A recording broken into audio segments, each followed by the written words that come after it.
5 लाख से अधिक लोग यूक्रेन से भाग गए हैं, जबकि सैकड़ों लोग मारे गए हैं।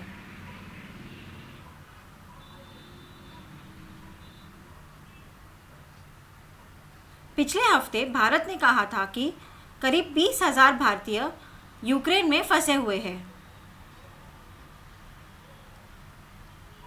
भारत सरकार ने यूक्रेन से भारतीयों को निकालने के लिए ऑपरेशन गंगा शुरू किया है।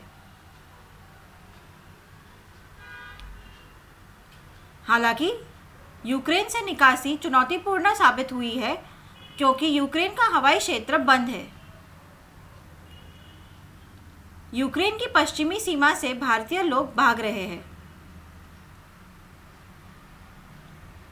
कल भारत की 9वीं उड़ान ने 218 भारतीयों को सुरक्षित वापस लाया।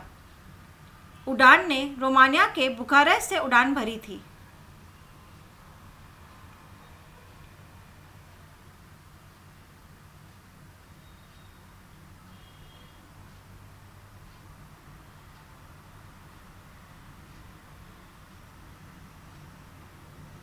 भारतीयों और अन्य देशों के लोगों ने भेदभाव की शिकायत की है।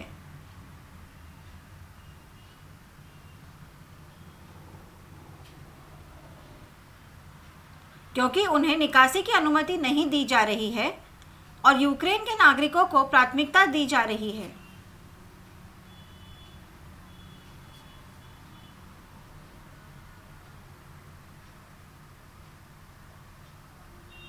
कल दोपहर यूक्रेन में भारतीय दूतावास ने सभी भारतीयों से यूक्रेन की राजधानी कीव को तत्काल छोड़ने का आग्रह किया।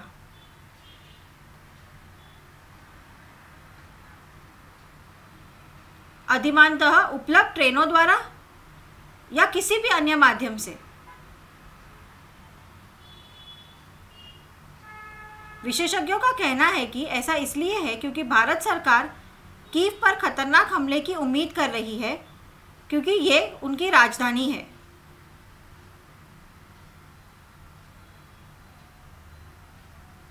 अट्ठाईस फरवरी को रूस और यूक्रेन के बेलारूस में शांति वार्ता के लिए चर्चा की, लेकिन इसका कोई फायदा नहीं हुआ।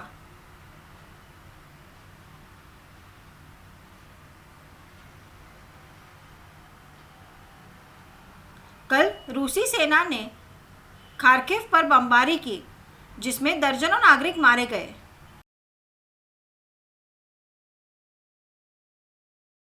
बहुत दुखद समाचार में नवीन शेखरप्पा ज्ञानगौदार नाम का एक भारतीय छात्र, जो यूक्रेन के खार्किव में मेडिकल के अंतिम वर्ष की पढ़ाई कर रहा था, उसका निधन हो गया। वह खार्किव नेशनल मेडिकल विश्वविद्यालय में पढ़ रहा था। मैं आपको बताता हूं कि उसकी मृत्यु कैसे हुई। खार्किव में एक छात्र समन्वयक पूजा प्रहराज ने उसकी मृत्यु की खबर फैलाई।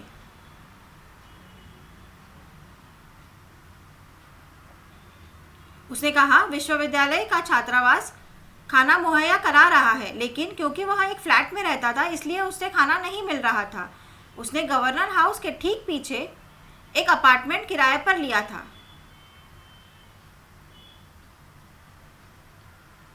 क्योंकि नवीन का खाना खत्म हो गया था, वह 1-2 घंटे से खाना खरीदने के लिए कतार में खड़ा था।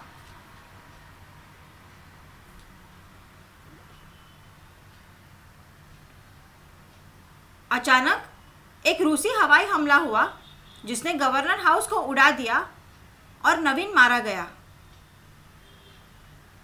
हमें उसकी मौत के बारे में तब पता चला जब यूक्रेन की एक महिला ने उसका फोन उठाया और बताया कि वह मर चुका है। नवीन के मित्र श्रीधरन गोपालकृष्णन ने उसकी हत्या की एक अलग कहानी बताई। उसने कहा, नवीन कई घंटों से किराने के सामान खरीदने के लिए कतार में खड़ा था। रूसी सेना ने लोगों पर गोलियां चलाई और वह मारा गया। ये परस्पर विरोधी कहानियां हैं। उसके शव के बारे में कोई जानकारी नहीं है। वह अस्पताल में हो सकता है। इनमें से कोई भी अस्पताल नहीं जा सका। भारत सरकार कई कठिनाइयों के कारण भारतीयों को निकालने में विफल रही है। विदेश मंत्रालय ने नवीन की मौत की खबर की पुष्टि की।